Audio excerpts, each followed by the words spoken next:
नमस्कार. आपल्या प्राचीन वाङ्मयात पातंजल योगसूत्राला अत्यंत महत्त्वाचे स्थान आहे. परंपरेने चालत आलेले योगशास्त्र पातंजल योगसूत्र या ग्रंथात सूत्ररूपाने मांडले आहे. भरपूर अर्थ असलेले पण थोडे शब्द हा सूत्र पद्धतीचा आत्मा आहे.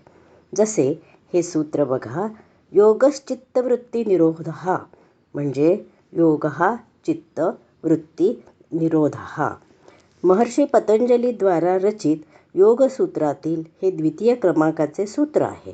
हे सूत्र म्हणजे योगाची व्याख्याच आहे, म्हणजे योगाचे लक्षण आहे. याचा अर्थ असा, योग म्हणजे चित्तवृत्ती निरोध म्हणजे काय, तर योग म्हणजे मनाची म्हणजे चित्ताची चंचलता म्हणजे वृत्तींना नियंत्रित करण्याची कला आहे. चित्त म्हणजे मन, बुद्धी, अहंकार यांचे संयुक्त रूप.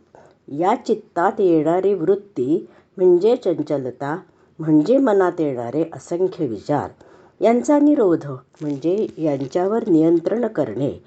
हे सर्व योग करण्याने सिद्ध होते.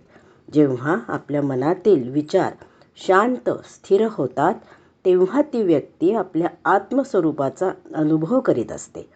चित्तवृत्तींचा निरोध झाला की मनुष्य आत्मनिष्ठ होतो.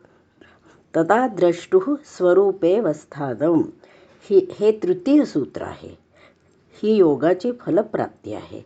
म्हणजे शांती मिळते, आत्मसाक्षात्कार होतो, म्हणजे स्वतःला ओळखतो आणि एकात्मता येते.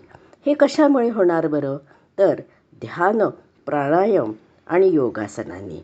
त्यामुळे चित्तवृत्ती निरोध हे योगाचे खरे रहस्य आहे.